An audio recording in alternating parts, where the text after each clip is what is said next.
মানববন্ধনের সম্মানিত সভাপতি, সোনারঘাটের সর্বস্তরের মুসলিম আমাদের সোনারঘাট সর্বস্তরের জনতা, আজকে আমাদের সোনারঘাটে শতকরা 80 জন মানুষ, সোনারঘাট মাধবপুরের শতকরা 80 জনেরও বেশি মানুষের নির্বাচিত প্রতিনিধি জনাব সাইদুল হক সুমন সাহেবকে আমাদের থানার ওসি সাহেবের মাধ্যমে জানতে পারলাম তাকে মেরে ফেলার জন্য তারা উদ্যোগ নিয়েছে।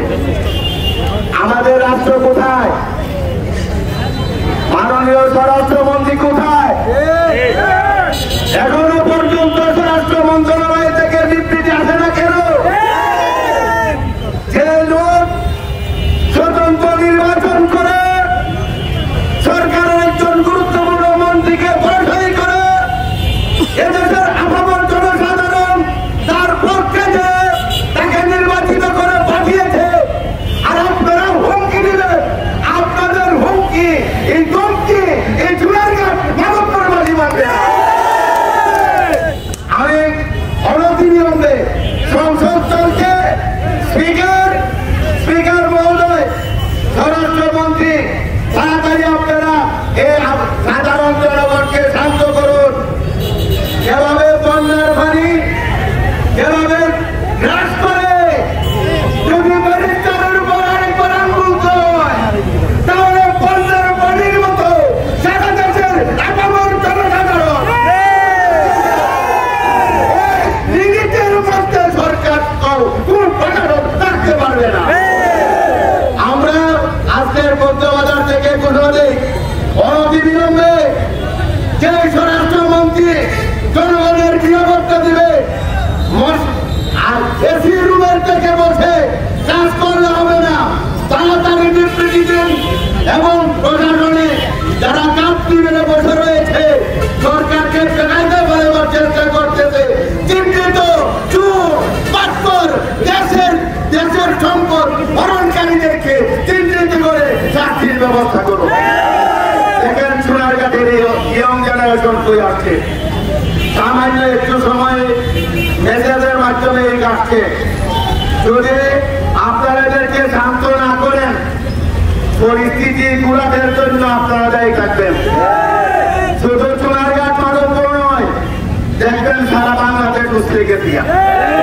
তাই শান্তিপূর্ণভাবে আমাদের নেতৃত্বকে বলবো, শান্তিপূর্ণভাবে কোরআনমূলক প্রতিবাদ করে এদেশের আপামর জনতা, হিন্দু, বৌদ্ধ, মুসলিম, খ্রিস্টান, যার পক্ষে আমাদের ব্যারিস্টার কথা বলে, আপামর জনসাধারণ কথা বলে, আপামর জনসাধারণ স্বামীর সুদের মতো ঘর থেকে পুরুষ মহিলা বেরোয় আসবে।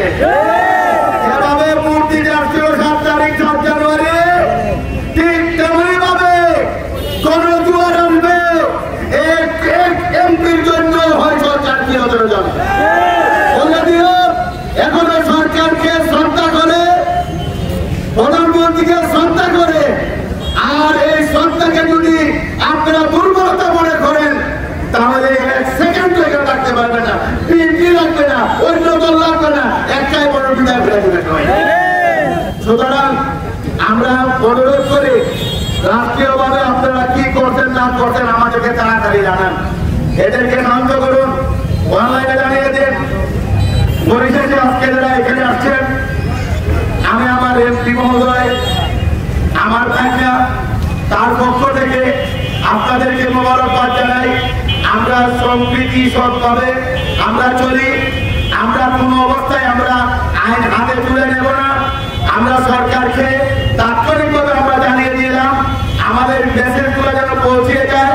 যারা গোয়েন্দা আছেন, পুলিশ বাহিনী আছেন, ডিএসপি আছেন, জনগণের ভাষা বুঝেন, জনগণের কথা বুঝেন, জনগণ কি চায় দেখেন। সুতরাং আমাদের এমপি মহোদয়ের যে কর্মসূচি, তার গাছ লাগানোর কর্মসূচি, তার রাস্তাঘাটের যে কর্মসূচি, এগুলো আমরা চালাই রাখতে আসি নাই। যে গাছ আমের গাছগুলো লাগাবার কথা, আমরা এভাবে গাছগুলো লাগিয়ে যাই, মানুষের কল্যাণে আমরা কাজ করি। সকলকে মোবারকবাদ জানিয়ে আমি আমার বক্তব্য শেষ করছি। আসসালামু আলাইকুম ওয়া রাহমাতুল্লাহ। হুজুরকে এরপরে আজকের অনুষ্ঠানের সভাপতি বক্তব্য রাখবেন সোনারঘাট উপজেলা ছাত্রলীগের সভাপতি রাশেদুল আলম রাসেল।